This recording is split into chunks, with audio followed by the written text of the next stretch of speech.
In today's video, we're going to be looking at functional group. So what if you have a compound like this? What will you call this particular compound? This particular compound is known as an alkane. Alkane. And it's called alkane because it has single bonds. Carbon attached to single bonds. Now, this particular alkane is referred to as a pentane, and it's a functional group. It's referred to as pentane. It refers to as pentane because it has 5 carbon atoms. You see, we have 1 carbon here, 2 carbon here, 3 here, 4 here, and 5 here. So we have 5 carbon atoms. And whenever you see 5 carbon atom is referred to as pentane. If you see 4 carbon atom is referred to as butane. When you see 3 carbon atom is referred to as propane. When you see 2 carbon atom is referred to as ethane. When you see 1 is methane. And when you see 6 is hexane. If you see 7 is heptane. 8 is octane. 9 nonane. 10 decane. So what if you have another compound like this, and then you have a double bond here? How do you name this particular functional group? In this case, you do your numbering as 1, 2, 3, and 4. So you see, when you number it like this, you pick the least numbering to indicate your butane. So you say 2 butane, 2 butene. And by the way, this particular functional group is referred to as alkene. And this is 2 butane. And so this particular compound is referred to as an alkene. Alkene. Alkene. Right? Now this particular alkene is referred to as 2 butyne. So you see, it's called 2 butyne because we have 4 carbon atoms. 1, 2, 3, 4. And then you start your numbering from 1, 2, 3, 4. And you see, the 3 carbon chain, the 3 carbon bond is found right in between carbon 3 and carbon 2. So whenever you find something, like, always pick the least numbering, which is 2 in this case, and we have 2 butyne.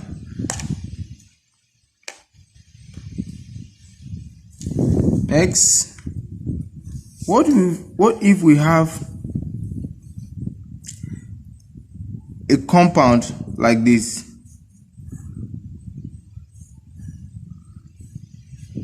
And we have another compound like this.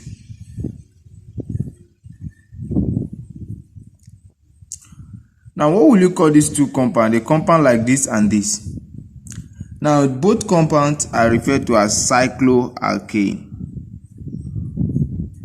Cycloalkane.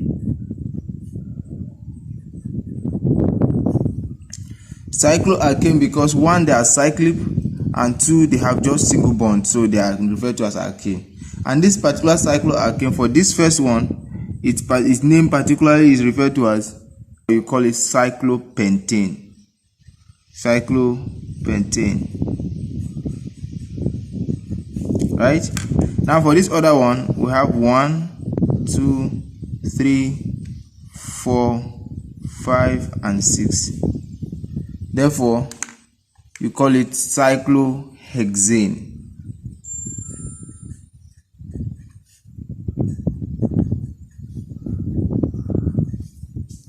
Cyclohexane.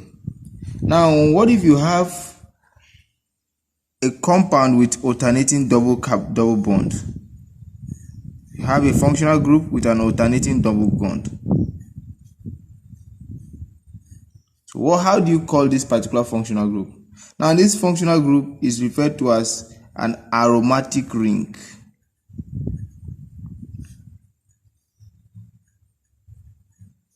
Functional group with alternating carbon at double bond is an aromatic ring. Now this particular aromatic ring is referred to as benzene. I'm going to be seeing a lot of this benzene in your chemistry course. So what if you have a compound like this? How do you name this particular functional group? Now this functional group is referred to as an alkyl halide, or you can call it a haloalkyl. Alkyl halide is referred to as an alkyl halide, or you can call it a haloalkyl.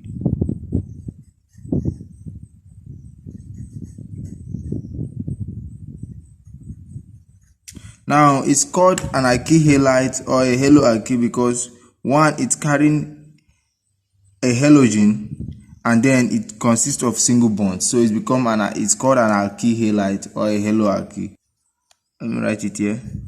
R linked to X. This is a generic formula of haloalkyl. And then X is equals to chlorine, bromine, fluorine, and iodine. These are all functional groups. These are all halogens. And this particular functional group is known as haloalkyl. We have a functional group with a generic formula as R, O, and R. Now, whenever you have a functional group where oxygen is attached to 2R group, this is referred to as an ether. So it's called an ether. When oxygen is attached to 2R group, those R group could be methane, it could be ethane, it could be methyl, it could be ethyl, it could be propyl. Now, ethers are usually polar, and when they are attached to a bigger hydrocarbon chain, they are relatively polar. So what if you have, let's say, 2 methyl group attached to a oxygen? This particular ether is referred to as dimethyl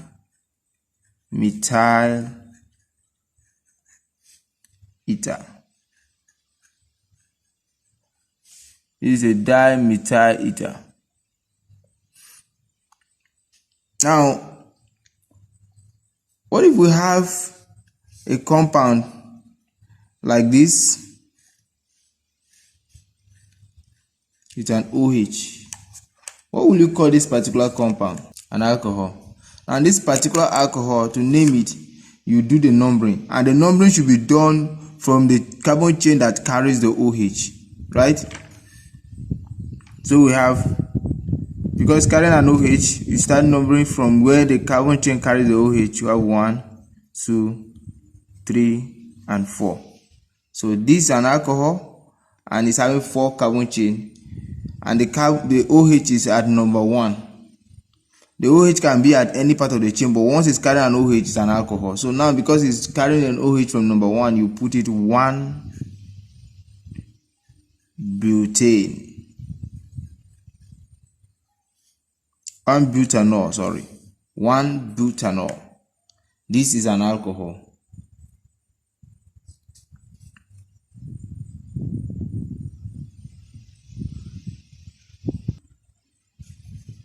So what if you have a functional group like this,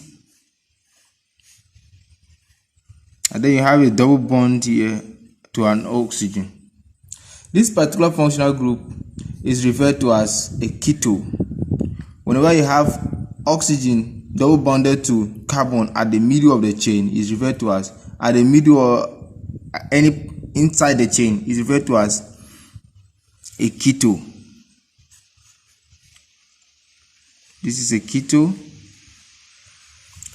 and this ketone that has double bonded to an oxygen is referred to as a carbonyl carbon. So this particular group is known as a carbonyl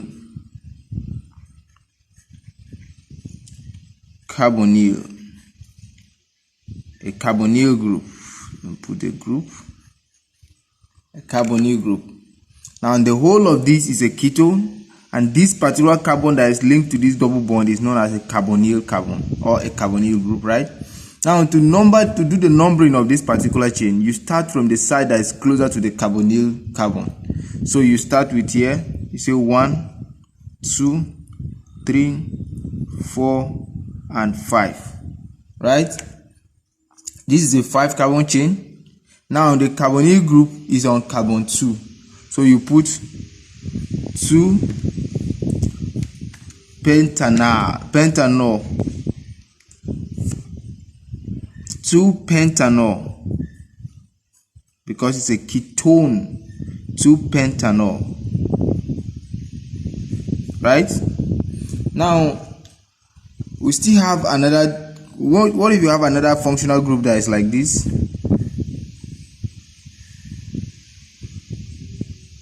Right? Now in this time it has the double bond. It has a double bond here, and then it has a hydrogen here. Now in this case, you see it's almost similar to this ketone, but then it has it has hydrogen at the end instead of having a carbon at the end, like for the case of ketone. So for this particular functional group, they are known as aldehydes. Now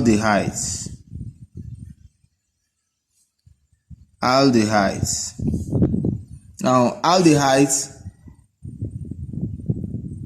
this particular aldehyde, to name it, you start also closer to the side that carries the carbonyl carbon. This is a carbonyl carbon here, so we say this is not a carbon. Start here, we say 1, 2, 3, 4, right? Now this is 4 carbon chain, and for an aldehyde you don't do the numbering because the carbonyl carbon is always at the end of the chain. It cannot be found in the middle of the chain, right? So therefore you say butanol. Now you see for a keto, you drop the ending E and put OL, while for an aldehyde you drop the ending E for alkanes and put AL. Now this is a generic form for a keto. A keto has this particular generic form. We have R, right? This is a generic form of keto. Ketos usually carry R, a hydrocarbon chain, and then we have the carbonyl carbon and then R again at the other side. So this R could be methyl, it could be ethyl, it could be propyl, it could be butyl, and so on and so forth. Then we have a generic form for an aldehyde. A generic form for an aldehyde is R.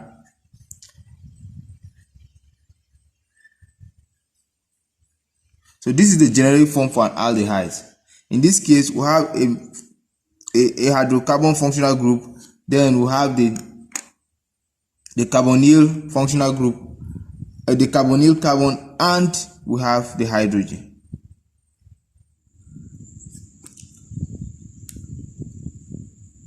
What if you have a functional group like this? You have an OH at the ending, and then we have a carbonyl carbon right there. Now this particular functional group is referred to as a carboxylic acid.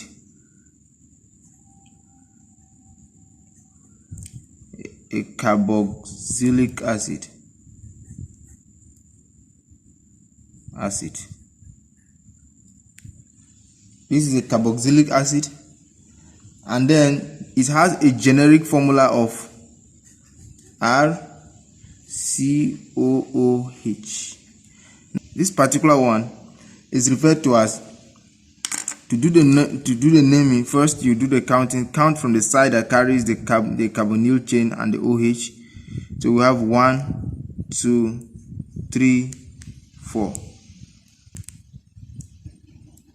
It's referred to as a butanoic acid. This particular one is referred to as butanoic acid. Butanoic acid.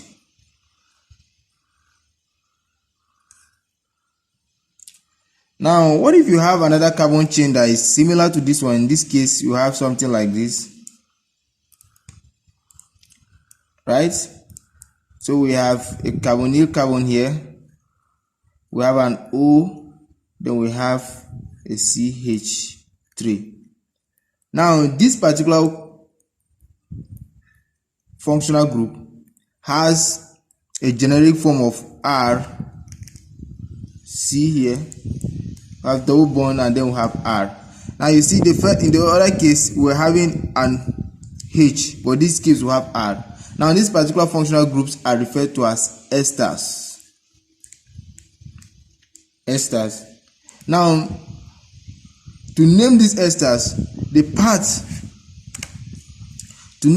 ester, the ethanoate part is this part, is the same as this one here. Now, but now it has a carbon chain in this other side. So therefore, to name this thing, to name this part, you are going to name this one as ethanoate. Ethanoate. And then this side, because it's a methyl group, you call it a methyl. So to name it, this side, the side of the methyl comes first. This other side comes first before this other one. The naming of this one comes last. So you name it as methyl ethanoate.